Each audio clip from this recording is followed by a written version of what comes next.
আপনি আঙ্গুলের দাগ মোছার আগেই গণভোট মুছে দিয়েছেন। গণভোট এখন আপনাদের কাছে কুইনাইন হয়ে গেছে। বিএনপি লন্ডন মিটিং এর আগ পর্যন্ত প্রত্যেকটা গুরুত্বপূর্ণ সাংবিধানিক পরিবর্তনের ব্যাপারে ভেটো দিয়েছে, অক্ষরে অক্ষরে নাকি বাস্তবায়ন করবে, অথচ নিজেদের এই যে ইশতেহার সেটা তারা পাতায় পাতায় ইতিমধ্যেই ভায়োলেট করা শুরু করেছে। বিএনপি আর তার নির্বাচনী প্রতিশ্রুতির কাছে কামব্যাক করতে পারবে না। যেখানে তারা গেছে এটা হচ্ছে চোরাবালি। চোরাবালিতে নড়াচড়া করলে আরো তলাতে থাকে। তিনি 1978 সালের 17 এপ্রিল দ্বিতীয় সামরিক ফরমানের দ্বাদশ সংশোধনীতে বললেন পরিষ্কার, this is part of our history. আমি ছাত্রদল এবং বিএনপি নেতাদের বলবো আপনারা আপনাদের ইতিহাস পড়েন। সেখানে তিনি বললেন যে আমাদের সামনে যে নির্বাচন হবে 79 সালে, ওই নির্বাচন হবে একই সাথে আইনসভার নির্বাচন এবং গণপরিষদ নির্বাচন। যে কথাটা আমরা এখন বললাম, এই আমাদের সালাউদ্দিন ভাই কমিশনে বলেছেন যে নতুন দেশ না হলে দরকার নাই, নতুন দেশ না হলে একই সাথে গণপরিষদ এবং পার্লামেন্ট লাগে না।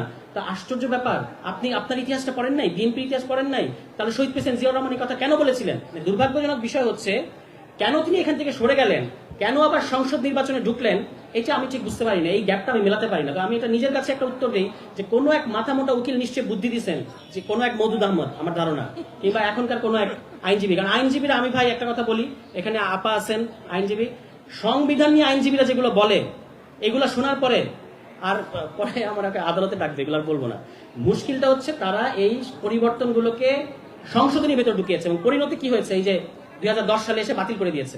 ওই সেম জায়গায় বিএনপি আবার আমাদের নিতে চায়। আমরা যে পরিবর্তনগুলো নিয়ে কাজ করছি এগুলো সংবিধানের মৌলিক কাঠামোকে পরিবর্তন করে, তারা এটাকে একটা সংশোধনীর মধ্যে ঢুকাতে চায়। সেদিন যমুনা টেলিভিশনের প্রতিষ্ঠা বার্ষিকীতে গেছি, বিএনপির অনেক নির্দলীয় বিএনপি, নিরপেক্ষ বিএনপি, টকশো হোস্ট বিএনপি, দেখি সবার হাতে জুলাই সনদ। আমি তো অবাক যে বিএনপি জুলাই সনদ ওই কমিশনে থাকা অবস্থায় প্রত্যেকটা জিনিসের নোট অফ ডিসেন্ট দিয়েছে। আমরা তো এটা রাত সাক্ষী। বিএনপি লন্ডন মিটিং এর আগ পর্যন্ত প্রত্যেকটা গুরুত্বপূর্ণ সাংবিধানিক পরিবর্তনের ব্যাপারে ভেটো দিয়েছে।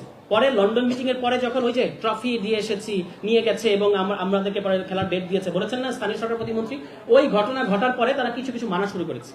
তো সেই বিএনপি এখন জুলাই সনদ নিয়ে ঘুরে সর্বত্র আমাদেরকে জুলাই সনদ দেখায়। তা আমি তাদেরকে বলি, ভাই আমাদের মাথায় জুলাই সনদ স্ক্যান করা, আপনি আমার সামনে জুলাই সনদ আনলে হবে? আর আমরা আমাদের অবস্থা হচ্ছে আমরা এখন বিএনপি নির্বাচনী প্রতিশ্রুতি নিয়ে ঘুরি। কেন?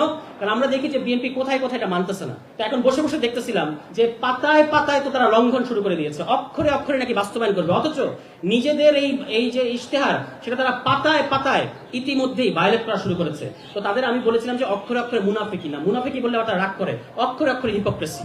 আঙ্গুলের দাগ মোছার আগেই নাকি তারা কি করেছে, ওই ফ্যামিলি কার্ড এবং কৃষক কার্ড দেওয়া শুরু করেছে। আমরা দেখতে পাচ্ছি যে আপনি আঙ্গুলের দাগ মোছার আগেই গণভোট মুছে দিয়েছেন। গণভোট এখন আপনাদের কাছে কুইনাইন হয়ে গেছে। বলেছেন তারা সংসদে যে গণভোট হলো কুইনাইন, এই কুইনাইন আমাদেরকে জোর করে খাওয়াইছেন আমাদের মাননীয় প্রধানমন্ত্রী। আপনি গণভোটের পক্ষে বলেছেন যে দয়া করে গণভোটে হ্যাঁ ভোট দেবেন। এটা তো এখন দেখলাম যে এই গণভোটটা বিএনপির মধ্যে একটা গৃহ বিবাদ সৃষ্টি করছে। গৃহ বিবাদ মানে কি? বিএনপি মানে অন্ধকার ঘরে কালো বিড়াল খুঁজতেছে। বিএনপির এক পক্ষ বলছে এটা আমাদের মাননীয় পিএম ভাইয়ার বলার কথা না গণভোটের পক্ষে, কিন্তু বিএনপির ভেতরে কোনো এক গুপ্ত অংশ তাকে যেটা বলিয়েছে, হায় হায় কি এক অবস্থা, এখন তো আমরা ফান্দে পড়ে গেছি। কালকে আমাকে একজন বলেছে এই কথা, মানে এটা নাকি বলার কথা না, বিএনপির ভেতরে কোনো এক গুপ্ত অংশ তাকে যেটা বলিয়েছে এবং এটা এখন তারা খেসারত দিচ্ছে। কারণ বারবার আমরা একটা রেফারেন্স দিই যে আপনি তো গণভোটের পক্ষে বলেছেন। উনি গণভোটের পক্ষে বললেন, হ্যাঁ ভোট দিতে বললেন জানুয়ারি মাসে। আমি বিশ্বাস করি গোপন ব্যালটে আপনি হ্যাঁ ভোট দিয়েছেন।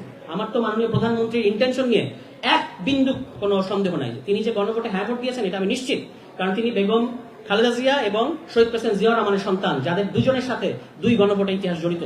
তো আমার প্রশ্ন হচ্ছে আপনার প্রতি, আপনি গণভোটের পক্ষে ভোট দিতে বললেন, সেটা শুনে আমি আরেক দল করলো আপনাকে তো মানি, আপনার কথা শুনে আমি গণভোটে হ্যাঁ ভোট দিলাম, আপনি নিজেও নিশ্চিতভাবে হ্যাঁ ভোট দিয়েছেন, এখন আপনি আপনার নিজের ভোটটা বাস্তবায়ন করবেন না? আপনি সংসদে বসে পত্রিকা পড়ছেন, সংসদে আপনার হয়ে আরেকজন কথা বলবেন, এই ধরনের প্রধানমন্ত্রী দেখতে আমাদের আবারও বলছি হৃদয় ফেটে যায় যে আমাদের প্রধানমন্ত্রী কথা বলেন না।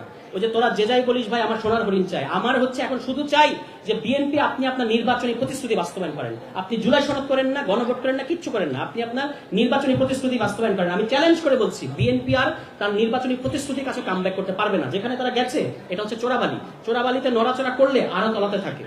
এবং দুর্ভাগ্য হচ্ছে শুধু বিএনপি তলাচ্ছে না, আমাদেরকে নিয়ে তুলছে, সারা দেশটাকে নিয়ে তলাচ্ছে। এই ইতিহাস তাদের অতীতেও আছে। তারা 96 সালে একই কাজ করছে, তারা 2006 সালে একই কাজ করছে, একই কাজ আবার তারা 2 মাসের মধ্যে করতে যাচ্ছে।